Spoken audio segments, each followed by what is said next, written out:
থাক থাক থাক আরো নিচে করবো আমার করলে হিল হ্যাঁ যাবো ঠিক আছে থাক। আগে এসি বলবেন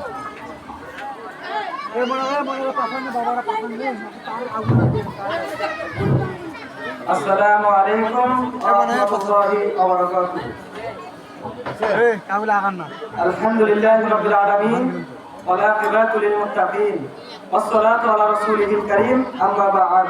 আলহামদুলিল্লাহ, সমস্ত প্রশংসা সমস্ত তারিফ সেই মহান রব্বুল আলামিনের জন্য, যিনি আজকে আমাদেরকে এই মাহফিলে কাউকে কিছু বলার এবং কাউকে কিছু শ্রবণ করার তৌফিক দান করেছেন।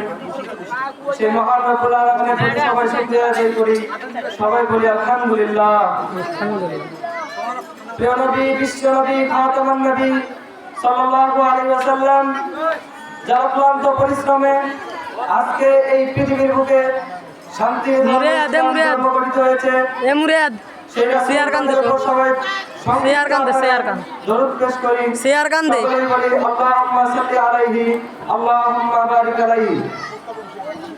সম্মানিত উপস্থিতি, আজকের এই মাহফিলে আমি ক্ষুদ্র একজন ব্যক্তি আপনাদের সামনে সংক্ষিপ্ত আকারে কিছু আলোচনা করব।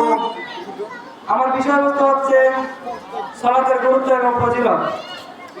তো আমি আমার বিষয়কে যতটুকু পারি ততটুকু সুন্দরভাবে ফুটে তোলার চেষ্টা করবো। আমার তৌফিক ইল্লা বিল্লাহ, আলাইহি তাওয়াক্কালতু ওয়া ইলাইহি উনীব। সম্মানিত উপস্থিতি, সালাতের গুরুত্ব। কালেমার সাক্ষ্য দেওয়ার পর সালাতই ইসলামের অধিকতর গুরুত্ব ও তাকিদপূর্ণ রকম বা স্তম্ভ, যেটাকে খুঁটি বলা হয়, এবং ইসলামের সবচেয়ে বড় আনুষ্ঠানিকতা, প্রতীক ও উত্তম ইবাদত। সম্মানিত উপস্থিতি, দেখুন সালাত কত গুরুত্বপূর্ণ ইবাদত। ইব্রাহিম আলাইহিস সালাতু ওয়াস সালাম আল্লাহ সুবহানাহু ওয়া তাআলার কাছে প্রার্থনা করে বলছেন, রব্বি জাআলনি মুকিমাস সালাতি ওয়া মিন যুররিয়াতি, হে আমার প্রতিপালক, আপনি আমাকে সালাত প্রতিষ্ঠাকারী করুন এবং আমার পরিবারবর্গ থেকেও।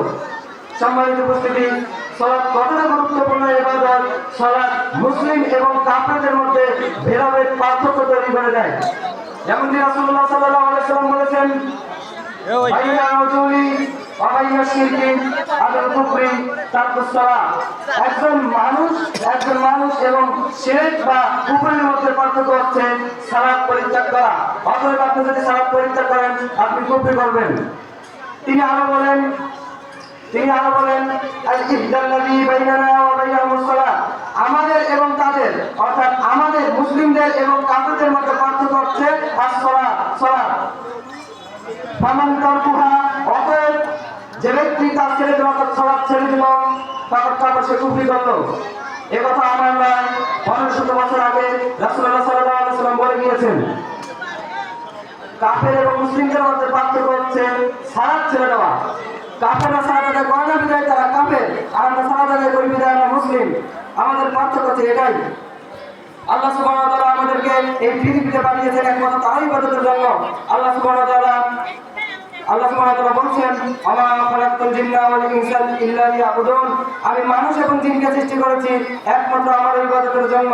তবে কেন আমরা ইবাদত করি না, কেন আমরা সালাত আদায় করি না? আল্লাহ তাআলা আমাদেরকে এই পৃথিবীতে পাঠিয়েছেন, কত নিয়ামত দিয়ে পাঠিয়েছেন, আমাদেরকে খাওয়াচ্ছেন, আমাদেরকে পড়াচ্ছেন, আমাদেরকে দীর্ঘ হায়াত দিয়েছেন। আমরা সালাত আদায় করছি না, আমরা তার ইবাদত করছি না, বরং আমরা তার সাথে কুফরি করছি, আমরা তার সাথে অস্বীকার করছি, তার আদেশ অস্বীকার করছি। আমাদেরকে লজ্জা করে না, তিনি আমাদেরকে খাওয়াচ্ছেন, পড়াচ্ছেন। এমনকি আপনার আমার যে বেঁচে থাকার প্রধান উপকরণ অক্সিজেন, সেই অক্সিজেন আমাদেরকে দিয়েছেন। এই অক্সিজেন গ্রহণ করে আমরা আজকে এই পৃথিবীতে বসবাস করছি, আজকে এই পৃথিবীতে আমরা বেঁচে আছি। আমাদেরকে লজ্জা করে না? আমরা সালাত আদায় করি না কেন? আমরা কেন সালাত আদায় করি না? সম্মানিত উপস্থিতি, বেনামাজিরা জাহান্নামে যাবে, এর দলিল মহান আল্লাহ সুবহানাহু ওয়া তাআলা পবিত্র কোরআন মাজিদের সূরাতুল মুদাথিরের 42 এবং 43 নম্বর আয়াতে বলছেন, মা সালাকাকুম ফি সাকার ক্বালু লাম নাকুম মিনাল মুসাল্লিন। আল্লাহ সুবহানাহু ওয়া তাআলা বেনামাজি জাহান্নামীদেরকে বলছেন, উদ্দেশ্য করে বলছেন যে মা সালাকাকুম ফি সাকার, কিসে তোমাদেরকে এই সাকার এবং জাহান্নামে নিক্ষেপ করলো? সাকার হচ্ছে একটি জাহান্নামের নাম। আল্লাহ সুবহানাহু ওয়া তাআলা বেনামাজি জাহান্নামীদেরকে বলবেন যে মা সালাকুকুম ফি সাকার, কিসে তোমাদেরকে এই সাকার নামক জাহান্নামে নিক্ষেপ করলো? কালু, তখন সেই বেনামাজিরা বলবে লাম নাকু মিনাল মুসাল্লিন, আমরা কখনো সালাত আদায়কারীদের অন্তর্ভুক্ত ছিলাম না। আস্তাগফিরুল্লাহ, আল্লাহ ক্ষমা করুন, আমরা সালাত আদায় করি না। অত্র আয়াত দ্বারা আমরা বুঝতে পারলাম যে সালাত আদায় না করলে আমাদের পরিণাম হবে জাহান্নাম, আমাদের আবাসস্থল হবে জাহান্নামের সাকুন নামক স্থানে। আল্লাহ তাআলা আমাদেরকে বুঝাতে দান করুন। সম্মানিত উপস্থিতি, এবার আসি সালাতের ফজিলত সম্পর্কে। দুনিয়া এবং আখিরাতে সালাতের অনেক ফজিলত রয়েছে। যেমন সালাত এমন একটি ইবাদত যার মাধ্যমে বান্দা এবং আল্লাহর সাথে সম্পর্ক করার মাধ্যম। আল্লাহ সুবহানাহু ওয়া তাআলা পবিত্র কোরআন মাজিদের সূরা আল-আলাকের শেষের আয়াতে বলছেন ওয়াসজুদ ওয়াক্তারিব, আর তোমরা সাজদা করো এবং আমার সন্নিকটে হও। সাজদা করলে সম্মানিত উপস্থিতি, এর দ্বারা বুঝতে পারলাম যে সাজদা করার মাধ্যমে আল্লাহর কাছাকাছি আসা যায়, আল্লাহর সন্নিকটে আসা যায়। আমাদেরকে সাজদা করতে হলে সালাত আদায় করতে হবে, সালাত আদায় হবে। সালাত এমন একটি গুরুত্বপূর্ণ ইবাদত যার মাধ্যমে আল্লাহর কাছাকাছি আসা যায়, আল্লাহর সাথে কথা বলা যায়, আল্লাহর সাথে সম্পর্ক করা যায়। সম্মানিত উপস্থিতি, সালাতের আরো ফজিলত রয়েছে। যেমন সালাত এমন একটি ইবাদত যার মাধ্যমে ইহকালে এবং পরকালে আত্মিক প্রশান্তি পাওয়া যায়।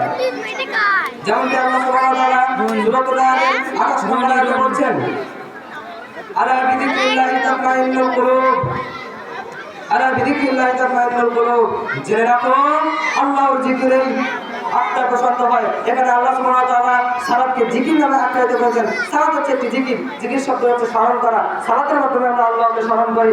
আল্লাহ বলছেন আলা বিযিকরিল্লাহি তাতমাইন্নুল কুলুব, জেনে রাখো সালাতের মাধ্যমে, জিকিরের মাধ্যমে আত্মা প্রশান্ত হয়। আপনি দুনিয়ার যত ডিপ্রেশনে ভুগছেন, দুনিয়ার যত চিন্তা ভুগছেন, আপনি যত চিন্তা করেন না কেন, আপনি সুন্দরভাবে উঁচু করে সালাতে দাঁড়িয়ে যাবেন। সালাতে দাঁড়িয়ে গভীর মনোযোগ দিয়ে সালাত আদায় করবেন। দেখবেন দুনিয়ার কোনো ডিপ্রেশন আপনার মাথা থাকবে না, দুনিয়ার কোনো চিন্তা আপনার মাথা থাকবে না। আপনি সালাতের মাধ্যমে আপনি একটা প্রশান্তি পাবেন, মনের মধ্যে একটি শান্তি পাবেন, যে শান্তি আর পৃথিবীর কোথাও আপনি পাবেন না। সম্মানিত উপস্থিতি, সালাত এমন একটি গুরুত্বপূর্ণ ইবাদত। সম্মানিত উপস্থিতি, সালাত এতটা গুরুত্বপূর্ণ ইবাদত, এই সালাত এতটা গুরুত্বপূর্ণ ইবাদত, সালাতের ফজিলত উদাহরণ দিতে গিয়ে আল্লাহ রাসূল সাল্লাল্লাহু আলাইহি ওয়াসাল্লাম বলেছেন, হাদিসটি পাবেন সহিহ বুখারীর 528 নম্বর হাদিসে।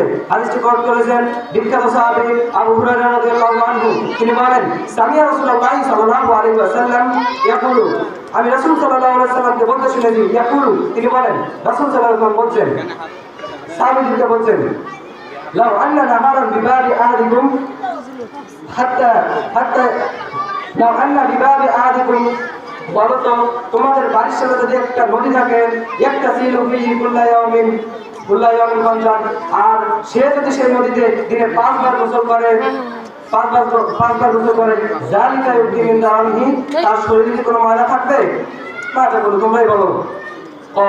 তখন সাহাবীরা উত্তরে বললো না ইউকিমিন দাওয়ানিহি শাইআন, তার শরীরে কোনো ময়লা থাকবে না।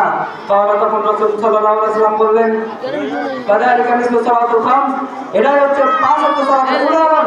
ইয়াহুল্লাহু ফিহিল ফাতাইয়া, আল্লাহ এভাবেই বান্দার গুনাহগুলো মিটিয়ে দেন। সুবহানাল্লাহ। সম্মানিত উপস্থিতি, আমরা এই হাদিস দ্বারা বুঝতে পারলাম যে সালাত এমন একটি গুরুত্বপূর্ণ ইবাদত যার মাধ্যমে বান্দা সকল গুনাহ মাফ হয়ে যায়। আপনার বাড়ির সামনে যদি একটি নদী থাকে, সেই নদীতে যেমন আপনি 5 বার দিনে 5 বার গোসল করলে আপনার শরীরে কোনো ময়লা থাকবে না, ঠিক তেমনই আপনি যদি আল্লাহর দেওয়া নির্দেশ দিনে 5 ওয়াক্ত সালাত আদায় করেন, তাহলে আপনার জীবনে কোনো গুনাহ থাকবে না। সুবহানাল্লাহ। আল্লাহ তাআলা আমাদেরকে বুঝার তৌফিক দান করুন। আল্লাহ তাআলা আমাদেরকে এই সংক্ষিপ্ত বিষয় বুঝে আমল করার তৌফিক দান করুন। সকলে বলে আল্লাহুম্মা আমিন। এই বলে আমি আমার সংক্ষিপ্ত বিষয় এখানে শেষ করছি। ওয়া আখিরু দাওয়ানা আলহামদুলিল্লাহি রাব্বিল আলামিন। আসসালামু আলাইকুম ওয়া রাহমাতুল্লাহি ওয়া বারাকাতুহু।